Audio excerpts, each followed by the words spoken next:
Butterfingers! If you've broken one of your favourite vases, how about putting it back together again using a Japanese fixing method? I bought this little white ceramic bowl about 20 years ago at a flower show I went to in Harrogate with my mum. While I was decluttering my flower arranging cupboards, this container just seemed to bounce off the adjoining shelf, landed on my shoulder and crashed to the floor. So I threw it away. And then one of the ladies from my free Facebook group, Flower Start World, said to me, why don't you fix it using the Japanese Kintsugi method? That's what I love about my Facebook group. There's always so much interesting advice and information that gets shared. I'll leave a link to it in the show notes underneath the video. You're more than welcome to join. Fortunately, as you can see, my container broke into only 3 or 4 parts, so it should be relatively easy to fix together again. I'm going to use my E6000 glue. I'll leave a link to it in the show notes under your video if you're interested in sourcing some for yourself. Having worked out how my bowl fixes back together again, making sure I'm gluing the right pieces to the right pieces, I run a thin bead of glue across the first of the broken ends and then offer that up to the bigger, more complete part of the bowl.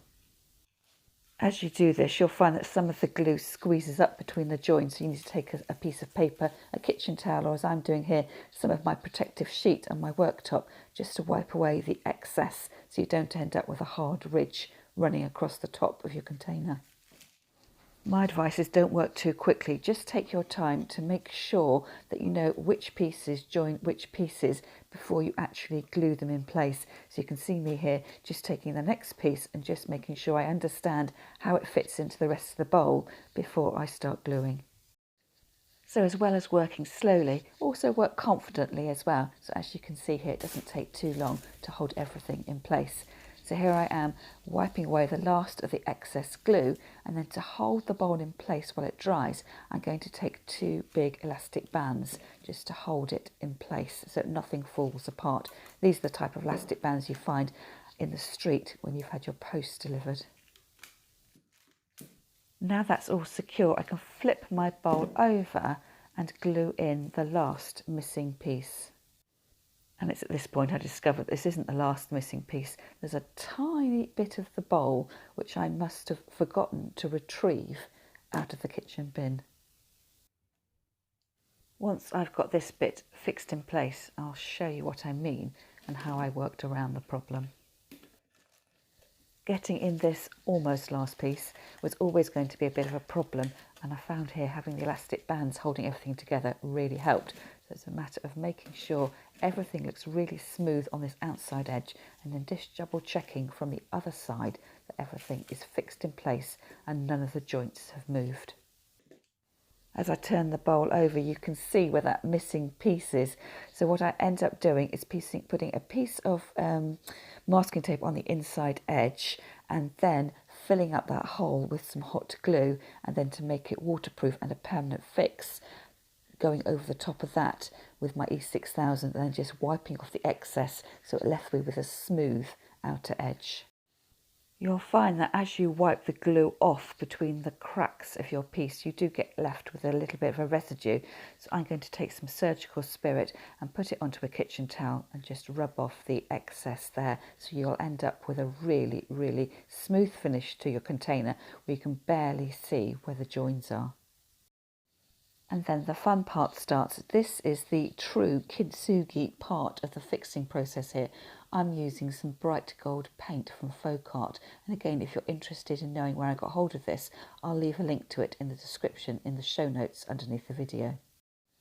I squeeze a small amount out onto my saucer and take an artist's paintbrush, and I'm just testing here to see how much pressure I need to add onto my paintbrush to get a nice thin line. So as you can see, then I turn the paintbrush over and actually use the wooden end of it, and then starting on the back of the piece, in order that I can perfect my skill, I start dabbing the gold paint along the joints.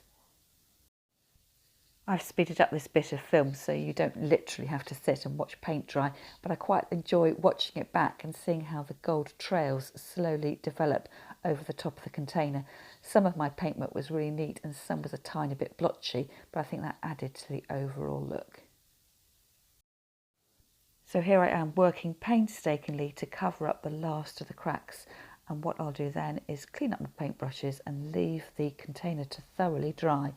And having put the finishing touches to the container, I really feel almost like an emotional connection to this dish, and I guess that's what the Kintsugi method is all about. It's about taking something that you had before and really cherishing it by getting to know the vase and the container as you start to mend it. And I will say that since filming this video, I've had this container in pretty much almost constant use, whereas in previous years it's just sat at the top of the cupboard and I've never known quite what to do with it. So if you watch on to the end of the video, I'll show you what I did do with it, and that was to use it as a planter for some spring bulbs. And here's my finished dish, all mended and ready to be used. I don't think I mentioned right earlier on in the beginning of the video that the E6000 glue takes about 24 hours to dry. So this was a project that I did over the course of a few days. So what I'm going to use this for is a little planter for my spring bulbs, and I'm putting into the bottom of the dish a mix of compost and some little pebbles. So I've decanted this from an old planter I've had. So if I was doing this afresh, I would probably put a little bit of gravel in the bottom and then added my compost and then added it in my plants. But because the compost and stones have got muddled up together, I've just put them in together. And I've got these little tater-tate daffodils, and of course because I haven't been able to go out and buy any flowers fresh, just like you, we're in lockdown and in quarantine, so these are actually pot plants or bulbs that I bought last year for indoors, and then I released them into my garden. So I've actually gone out into my garden and dug them up, and then here I am replanting them to enjoy indoors. And I love doing this with spring flowering bulbs. You either bring them in for the garden or go out and buy them from the garden centre, your high street florist, or perhaps even your local supermarket. So because of the warmth of your indoors, they flower much quicker than they do outside. So I've got these beautiful bulbs indoors to enjoy here and now. And then as they go over and die off, I trim off the dead heads and plant them back in the garden. And by that time, normally, the bulbs in the garden are starting to flower, so you get this really lovely succession of indoor-outdoor bulbs. And then to tidy everything up here, I'm just adding in a bit of water and then some moss, which was left over from my Christmas door wreath making, just adding that onto the top surface of the compost just to neaten everything. And I think this really adds to the Japanese vibe of the style of fixing this bowl, and also the style of the bulb as well. It looks like a little bit like an ikebana container. So it's completed the cycle really: broken bowl, fixed bowl, and then actually using it and enjoying it for the future. So here's a better shot of my mended container. It really have breathed new life into it, and I've so enjoyed having this bowl around this spring. And I think it looks absolutely gorgeous with these miniature daffodils inside, just like it was meant to be. If you've enjoyed this video, don't forget to like it and subscribe to my channel. I'll also leave links up in the cards and down below to my videos on other spring flower arranging projects. And also, if you're interested in making your own DIY containers, I'll leave you the link to that playlist as well. That's all from me for now, and I'll see you next time.